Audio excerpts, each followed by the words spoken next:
La Unión de Guardias Civiles lanza una campaña para informar y sensibilizar a los conductores sobre la forma de actuar al encontrarse a los agentes de tráfico en la carretera. Una campaña de la cual surge de la preocupación que tenemos en Unión de Guardias Civiles por unas cifras de siniestralidad laboral que inciden especialmente en el personal que trabajamos a pie de carretera, concretamente a causa de atropellos, los cuales en muchos casos son fruto de distracciones o reacciones incorrectas que llevamos a cabo los conductores. La agrupación de tráfico es la unidad de la Guardia Civil con mayor siniestralidad laboral, por encima incluso de los TEDx. Desde su puesta en marcha en 1959 han fallecido 294 agentes. La campaña se basa en 5 indicaciones para conductores ante la presencia de guardias en la vía.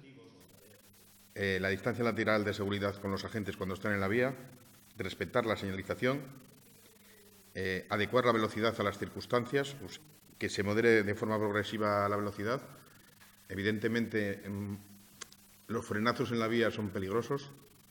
Y el quinto, seguir las indicaciones de los agentes. Esto se suele hacer habitualmente, pero sí que las distracciones llevan a precisamente no hacer caso a esas señales.